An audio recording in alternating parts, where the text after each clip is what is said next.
Town Band Banter with Doc and Dave. Every week, two longtime friends and colleagues in the world of music, David Price and Donald Doc Smith, get together to discuss the triumphs as well as the twists and turns of lifelong learning for the dedicated members of thousands of civilian community music ensembles of every shape and size. Your comments and suggestions are always welcomed through email as info@townbandbanter.com, Facebook, Town Band Banter, and Instagram, #TownBandBanter. And now for our hosts, Doc and Dave.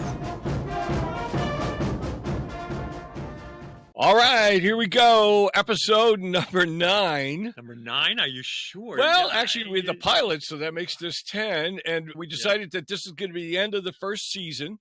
And anxious to get started with the new season. And we are well seasoned. Any way you look at it. That's right. Salt right in the mouth. Yeah. So and then we're looking forward to doing the second season. One of the reasons we're doing that is we realized during the summer that I was away for a little bit. Dave is heading away next week. And the people we wanted to have as guests just didn't fit into that pattern at all. And it's going to be much easier to just work from fall through spring anyway. Even though we're retired school teachers, part of our lives have to still revolve around that school calendar, I guess. Yeah. I just had to buy my new yearly calendar. And for 46 years, I've always had the academic calendar. Oh, right. Yeah, I did that too. So I had the decision to make, am I going to switch over to, like an annual calendar of January through, and I didn't. Because then when do you do that? Probably in January. And I was thinking about that in June, and it was too late. So we're still on that. We learned a lot during the season. There's no doubt about it. And we're really anxious to get started with the next season.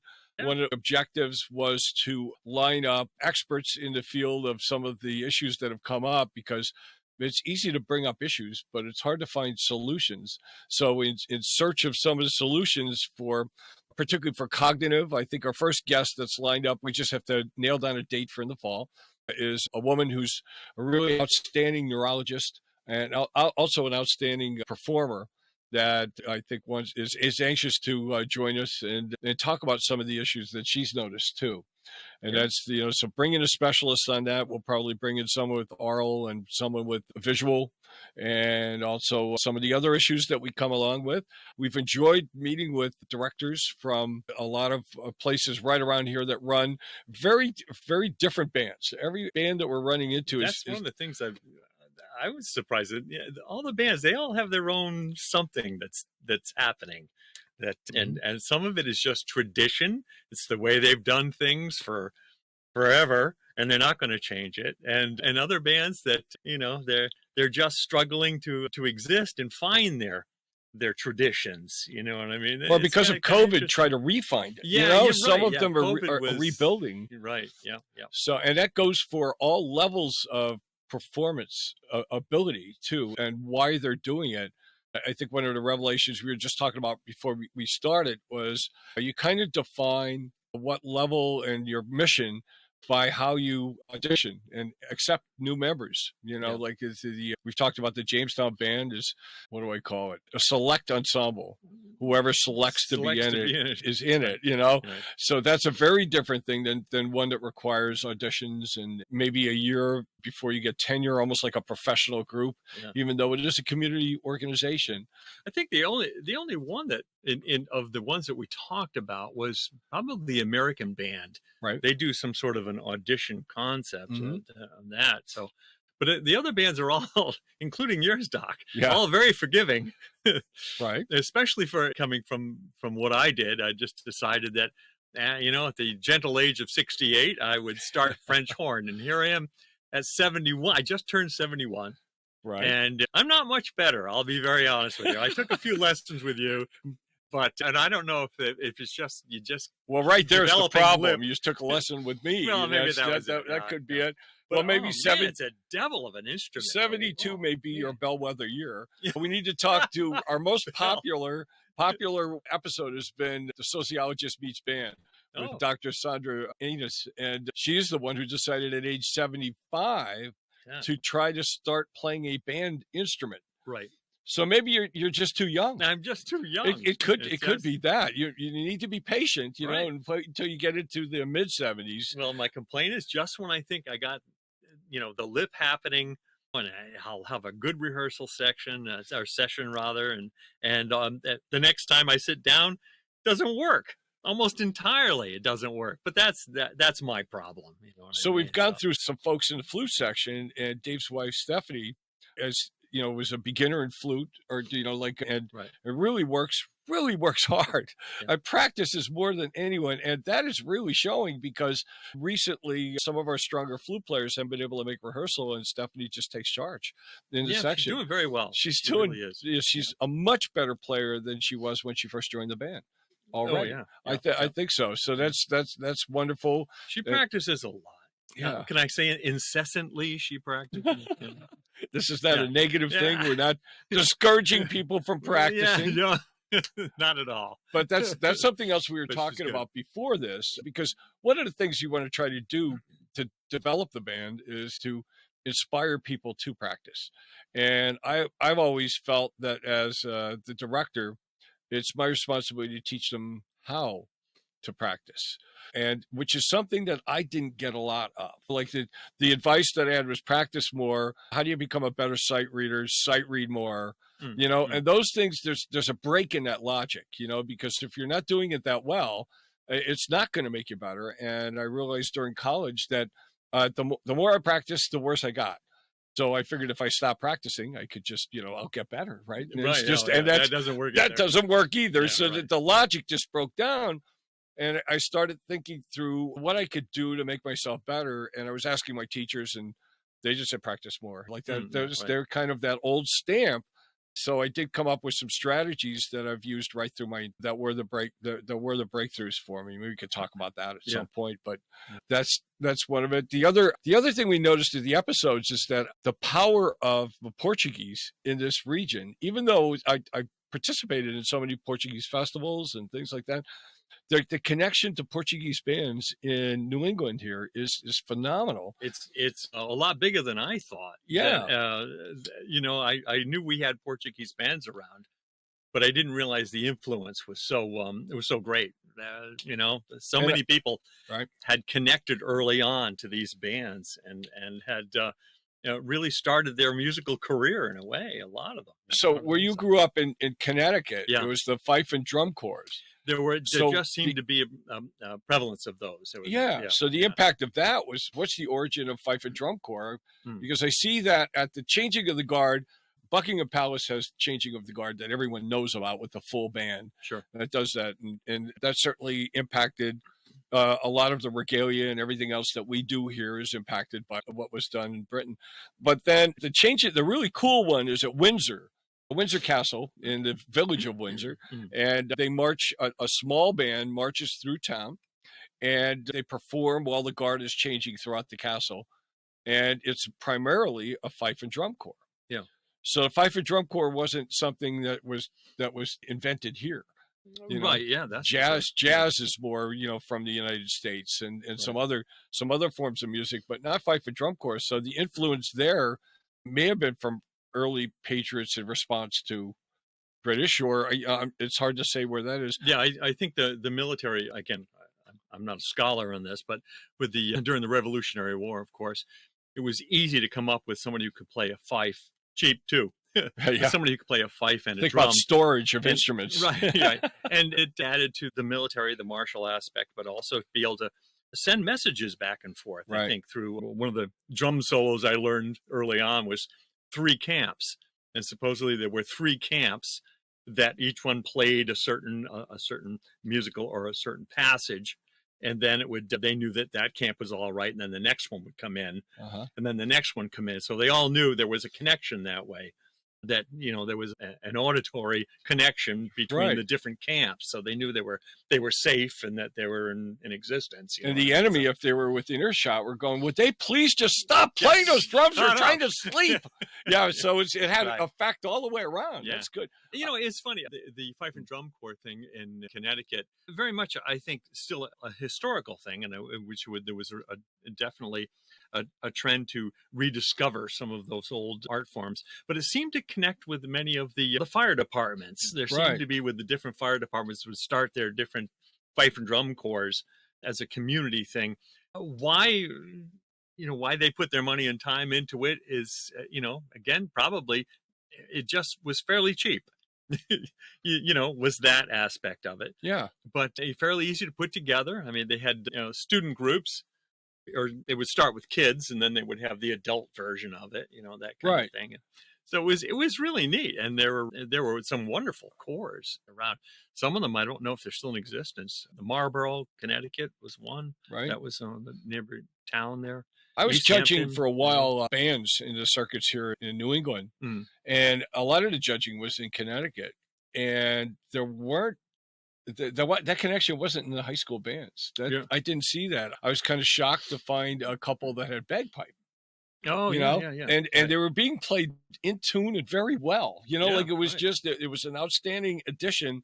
I was horrified when I first saw it, and then they started playing, and I was thrilled with how that was adapted into the marching band world. It's typically, it was the two bands that I heard were smaller bands, so you need to use everything you have very effectively. Everyone's exposed, and it was wonderful. It was really, it added a whole new element to it. I know back in Pennsylvania, the influence is mostly German. Right. I remember that. Yeah. And the Pennsylvania Deutsch. So everyone thinks it's Dutch, but Deutsch is German, so it's the German influence is very powerful. And that's the Allentown Band and the Our Band and all of those bands there. We're looking forward to. They don't just play polkas? Well, like they certainly play polkas, but I never heard a concert band, play a polka with an accordion. Until the Jamestown Community Band, and we have Barry Cook, for sure, who's an outstanding accordion player, and with his electronic instrument, he could play any instrument at all. Right. So if the oboe player's missing, he's okay, I'll just read that part. And he sits right next to me in the horn section. Right. Typically, he plays the horn part, and then but it's a wonderful new. I loved in this concert. There were some people who had never heard it, and I looked out in the band. At their eyes, like as that entered, because we play the introduction of Beer Barrel Polka. Yeah. And then the instruction is no one play, just tacit during the first time through the melody. And it's just tuba and drums and accordion. And all of a sudden, this whole new sonority comes out, a whole new timbre. Yeah. And people are going, whoa. Yeah. That was really cool. And that's what the audience does too. But I think the band might have been even more shocked. And it is really great to have that. Yeah. And Barry's such a good player too. It helps, like in a great way. So it's use whatever you have and use it well, and it'll add to the group. So let me ask you that, and this is kind of a little bit free form here today, but say, for example, you've been directing a band, you've been quite successful, and you do have somebody that comes in that wants to play either an instrument that it does not fit in the band at all, all right, or is not a very good player to the point where it's a detriment to the group. I haven't how do you handle that? We've talked about that a little bit, but that's a real reality with the community band concept. Somebody thinks, old Uncle Frank, he used to play the such and such, and he used to play the sack butt, but And guitar is the one that came up, and that was Sandra. When she came up to, she goes, I used to play guitar. Yeah. I said, but we really need a mallet player. Yeah. And she said, well, I'll try that. Right. So she used her experience. I mean, she was open enough to do that. Yeah. But she used her experience with guitar to really help. I know how to read. Yeah. Yeah, I know how to read music, although she revealed to us during her session that she really didn't know how to read, she was really struggling with that. Right. But I noticed the piece we played for the first time the other day, she was reading it. Right. Yeah. She's learned how to do that. I get the feeling she really works at it. She really works at it. You know what I mean? She really wants to do a good job. You know what I mean? So again, it's such it's an awkward thing, but to those people that might be forming a band or directing a band, dealing with these people is a real, with people that either don't have the skills to play at the level you're playing at, or play an instrument that just doesn't fit in. Well, we'll go back to guitar for a second, because there's certainly some songs we do that are someone else's electric guitar that would add something to it. So it asked them to double on things. But guitar is an issue because if you do it electronically, it cuts through so much. I did have at Curtis Corner Middle School, in the middle school band, a kid really wanted to learn how to play classical guitar. And there was no guitar program at that time in the school. So I had him do band, and I wasn't that experienced in guitar either. But I had him play oboe parts and adapted other parts for him, and we got things. And it was difficult to hear him.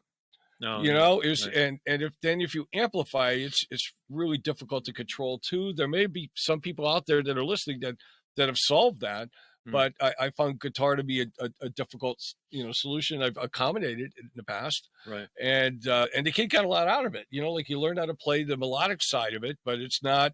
The instrument is melodic and harmonic. And so the harmonic part was just not happening at all unless we adapted something during a rock tune or something like that.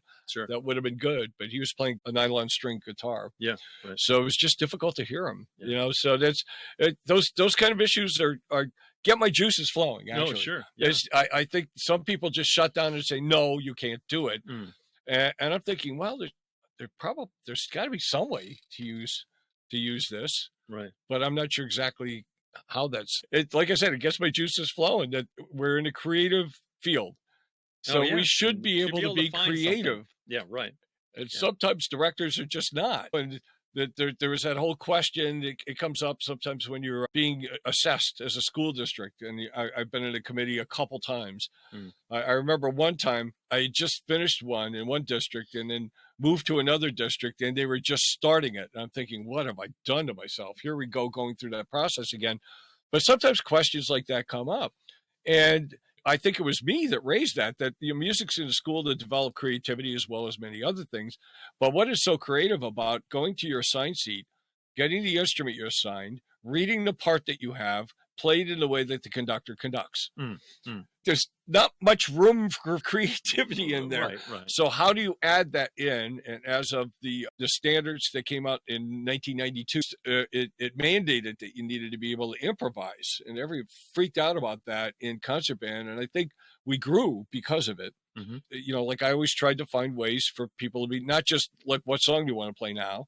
But how do you want to do it, or leave things open for students to be able to improvise? I certainly did that in younger ages. Like teach them how to play chord progression, a blues chord progression, and go around and let kids take solos on top of the band being the accompaniment. I could see you doing that with your group, with the Jamestown group. Maybe. It might be kind of fun to try that, Well, we just did that Dixieland thing. So there's a lot of improv in that. It'd be fun to open it up. Everybody just can take a turn. That was mostly to showcase a couple of the folks who were professional. Like we're really good at improv. Trumpet, then it turned out sax. Next question. I don't mean to keep hitting you with these questions. No, I want you to lead the way. One of the we talked about was material, that repertoire. What do you want? How do you decide what pieces you are doing? My personal experience when I started the Wakefield band, I had some pieces that were near and dear to me that I had grown up with, like in the high school band. Overture in B flat was one of them. Right. Is it Giovannini? Is that this name? Giovannini, right. Yeah, right. And I think maybe the same composer, what was it called? Chorale and Capriccio? Could be. But those were pieces that I said, oh man, those are and they stuck in my brain. Wow. And in particular, I remember getting Chorale and Capriccio to play with the Civic band, and they just butchered it. No matter what I did, they just couldn't handle it. It was just too difficult. And I'm sitting there thinking, gee, I'm such a disappointment because it's something that I really wanted to do and it didn't work out. And I just had to let it go. I said, okay, sorry, we'll put this away for another time. But now that was probably a grade. Is that grade 4 to 5? Maybe okay. Well, the whole grading system has changed over the years. Okay, all right. Because they found that they sold more grade 2s. So grade 2 has become this really broad grade. Like there's like the beginner, and the grade 2 is really big, and grade 3 is pretty big, and then 4 and 5 and 6 in some states, depending on how it's ranked, are much more narrow. But I find that, particularly a grade 2 or grade 3 piece is not very specific about what's there. Not as specific as it used to be. Oh, okay. All right. But I think you're correct that a lot of directors choose repertoire because it's something they like.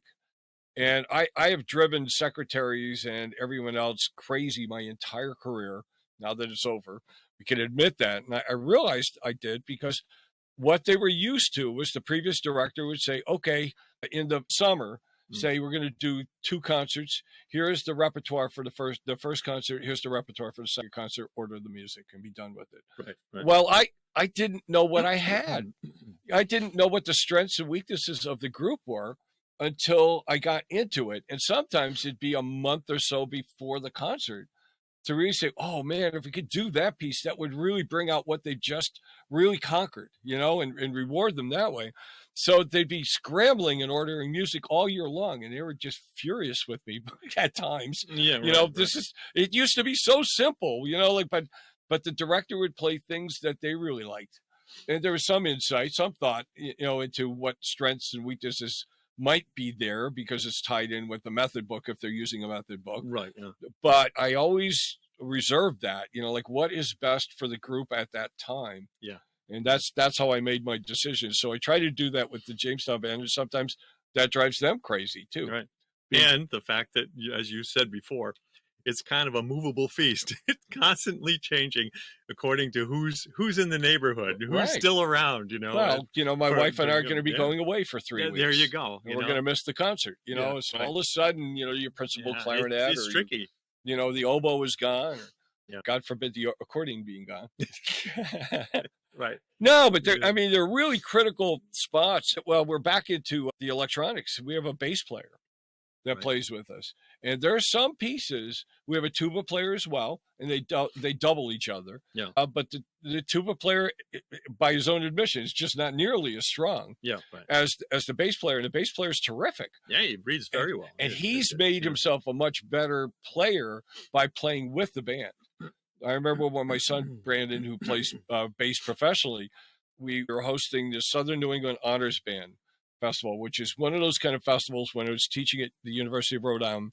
And a lot of universities do this. They bring kids onto their stage and give them a fantastic experience playing, and then send them back home. And hopefully it's a recruiting vehicle, right?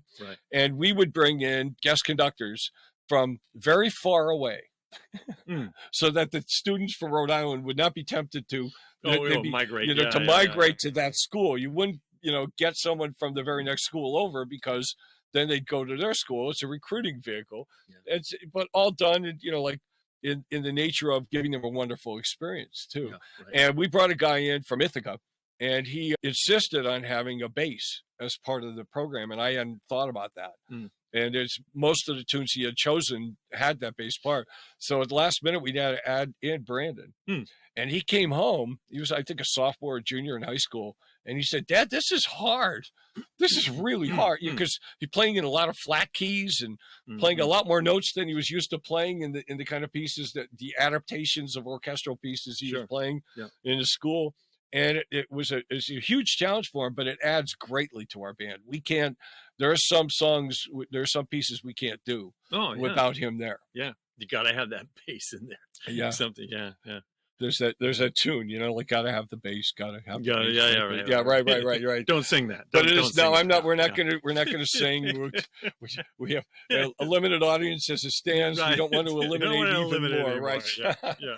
Actually, the audience has grown. I'm very proud that my son had a podcast for 2 years. Might have gotten to the 3rd season.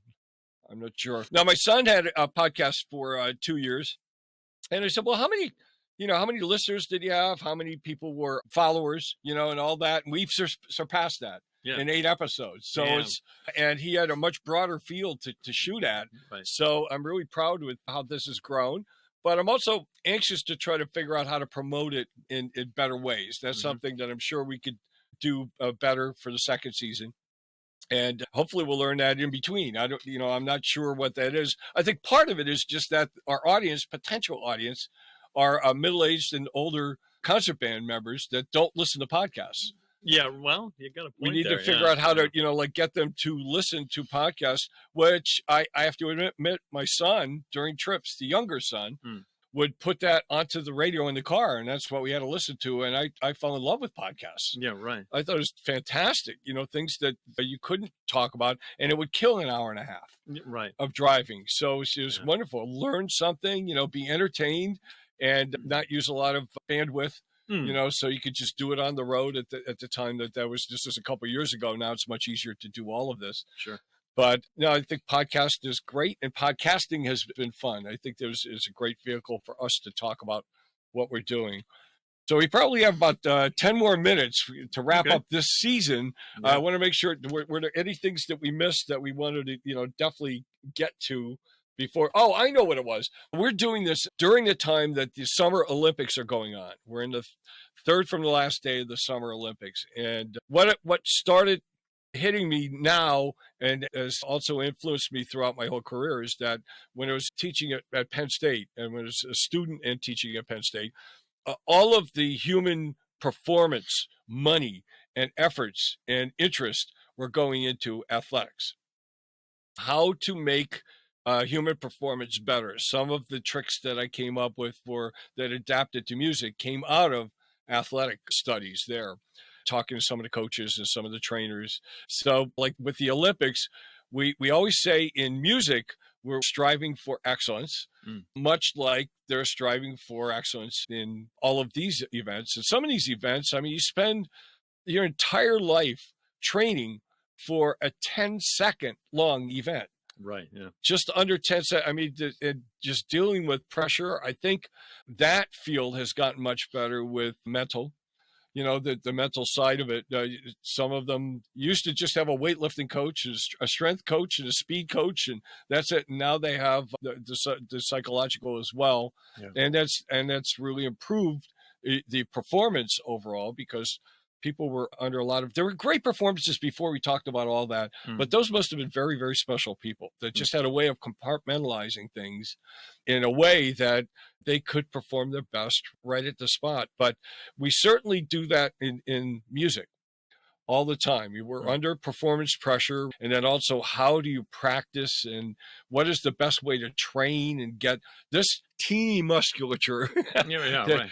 But breathing and everything tied in, particularly with that. But then in percussion, there's other musculature things that I think along the way, I realized that some of my marching band, when I was in the college world, some of my marching band students there were injuries. And I never, ever had an injury on the field, on the practice field or during a performance. Right. But there were injuries that were related to that, like ankle injuries and knees and sore backs and things like that I knew were related to the marching band. So we developed the marching band style. Did you do high step? Well, at Penn State we did high step for sure. Oh, Lord, I can just imagine throwing my back out on that baby. Well, what, carrying a 45-pound sousaphone? Right, exactly. Or in the good old days, carrying a timpani. Yeah. In the percussion, we got away from that by having front ensembles. But what I did was I spoke to the fitness trainer at the University of Rhode Island, and Stacy Trukowski. She now works at Rutgers University, and it turns out she was a rifle in her band. That was her instrument. Yeah. So she went through all of high school band and a competing band in New Jersey, and we started talking about some of the injuries and is there any way to try to help them with that, and came together on it. She had a great way of compartmentalizing that. She said, well, it's just muscle groups. And if we train the muscle groups right and train for balance, which I hadn't even considered how important that is, but that's something they do through yoga and other, other things. We came together, formed things for the band at the University of Rhode Island, and we put together a fitness video. So Richard Simmons just passed last week, so right. I used to joke that I was the Richard Simmons of marching band, the band, because we did this fitness video, which sold a couple hundred copies. But I think a lot more people started talking about it in the field after we did that. So I was very happy, very proud about that. I did it mostly for my band, but I thought, why not share this with others? And I warned Stacy there wouldn't be a lot of money made in it, and there wasn't. But it impacted the field, and I was just really happy with that. What's the Richard Simmons used to say in his honor? Why are you fat? So I'd go, why are you flat? Like it's almost the same thing. I just never had the red shorts or, like all of that. But no. I can't see you doing that. Well, see, actually on the video, if you watch the video, it's still out there. It's as embarrassed as it might be because it's from when? The 90s, so there's hairstyles and everything else are there. But I showed it recently. The curly dude? No, you didn't have I haven't had much hair for quite some time. I'm with you there. But I showed it. I've shown it to people who are physical trainers recently, and they said the concepts we did are still very valid. Yeah, it's still fine. There isn't anything we did on it that's wrong. It's just that Stacy's a very attractive woman, was on it a lot more on the screen, a lot more than I was. Right. And in spite of it, I was on it a little bit, and that's probably why it didn't sell. But that connection with the Olympics and training and seeking excellence. Yeah. Sometimes, like having to commit your entire life to specific moments in time. I've always leaned toward the students being, doing more things than that you don't just commit your whole entire life and your family's life to doing only one thing. In most, like Einstein was terrific in a lot of things. Most brilliant people are terrific at a lot of things. They're known for one, but they're terrific at a lot of things. And we're finding some of these athletes are the same. There's some of them are really good musicians, and some of these backstories are terrific. Oh, they are. But on the outside, they say, you need all this time to be devoted to that. Well, most of the swimmers and divers, they're going to the pool at 4 or 5 o'clock in the morning. Right. Ice hockey, same thing. Now, one of the things you might look as a contrast is that, but with athletics, there is a defined what we call excellence. So, in other words, you jump a certain spot, and now it's more than anybody else. Right. You can say, okay, this is the spot. It's excellent. All the work has gone to that. In music, I'm not quite sure you have the same thing. I can say, well, that was an excellent performance. But there's some subjectivity. There's a subjectivity to it that makes it hard to define, and that goes along with what we've talked about before. What is the value of something? What's the value of music in your community? What's the value of music? And sometimes it's very hard to define. A little bit easier, I think, with sports. It just is maybe a little bit easier. Maybe I don't know. I mean, both of us have played out in clubs. Yeah. And you certainly do things differently in different settings, depending on where you are. And something that was, be perceived brilliant in one setting would be horrible in another setting. Well, that's true. So we as musicians have to adapt. And I think that's part of what we try to do with our students. And what I try to do with the repertoire with the Jamestown band, that try to pick at least one or two things every concert that makes them sound different. Because like a different style, a different sonority, something that makes them sound different, so that there is this variety. There's always a surprise for the audience. Something, and it's usually a surprise and something that the band seems to respond well to, that they like that too. Like at first they're stumped by it, but then here's something we need to do that's really different. Like we're doing a Blues Brothers medley right now. And the rhythms, if you're not listening to those kind of rhythms, all the funk rhythms all the time, they're really hard to get. Oh, yeah. If you're not used to it. Yeah. Right. If you're not used to any kind of rhythms, when we do jazz tunes, doing the swing style and all of that. Yep. So getting folks who aren't used to playing in those styles has been a plus, I think, for the band members and for the audience. Oh, yeah. I think it's been both. You know what might be kind of interesting to do is after each rehearsal or even after each concert, you give us a numerical evaluation of what it was. So out of a 10-point scale, you say, that was a good concert. It was an 8.2. No. And then what do we do with that? What do we do with it? Well, we strive. Do we give a piece of candy or something? Or right, don't give sugar. Don't give sugar. What do you choose to? No, but to say with we're looking for the next concert to get an 8.7 at least. Let's see if we can go to that. The accordion gets a gold medal. The accordion gets the gold medal for this performance. I don't know. We've seen some of that. Like right now, there's one country boycotting the end because of a controversy in gymnastics. The Kings is not coming because there was a controversy, and it was, the person had been announced as the bronze medalist, and then they reconsidered something.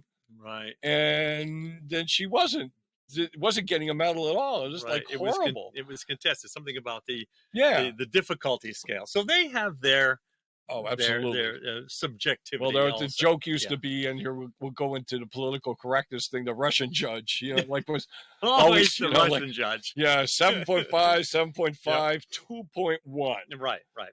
Yeah. So to put it into our sphere, say, your concert was very good, but it's only a 2.5. Well, we do that in the marching band world. Yeah, I did that for years, and there was a floating scale in that. I don't know if this is very well known, but it makes good sense. There was a floating scale throughout the season, so that if a band had a really good chance of going back, getting their scores, and at least the scores went up a little bit as the season went on. Oh, okay. The window would be sliding a little bit so that the scores would move up. So that otherwise you're saying, wait a second, we're getting lower scores as the season's going on. Yeah, and we're getting better. Yeah. Or staying the same. Yeah. And we've worked so much harder, and the show is better. Why is that? And then as a chief judge, I would kind of look at what the scores were the previous couple weeks for the bands that were competing, right, and make sure there wasn't an outlier. That like if a band really blew it, then they really blew it. But if they were performing pretty much as they had all along, make sure that none of the scores drop significantly. Right. Yeah. So there was a little bit of management of numbers. Yeah. Because to convert aesthetics into numbers is a difficult conversion. Right. Is a difficult thing to do, but certainly something we would write out, or very specifically for each category, what this would be, like what a 2 is, what a 3 is, these characteristics, and what a 4 is. Right. We had to deal with that a lot in education, and it made good sense. Yeah. All right. Well, now we're into numbers. Let's. It might be a good time to end the season with the numbers. But we've had a great time doing this first season. We'll look forward to doing the second. We're anxious. We have a great lineup of guests. So if you can't stand us, at least the guests will be entertaining you through the next season. We're looking forward to that coming out sometime in the early fall, sometime in September probably. Yeah. And we'll try to do 1 or 2 a month. And keep that going. But thank you for following us for this first season. And we've enjoyed it. Well, we've had a great time doing it. And thank you for the couple comments that have come in. There are no specific questions recently. We got some early on, and it was kind of like the basis of what we were doing. So there wasn't any reason to answer it that way. But I guess let's wrap it up as the first season, the same way we wrapped it up all along. Yeah. So everyone just keep on playing.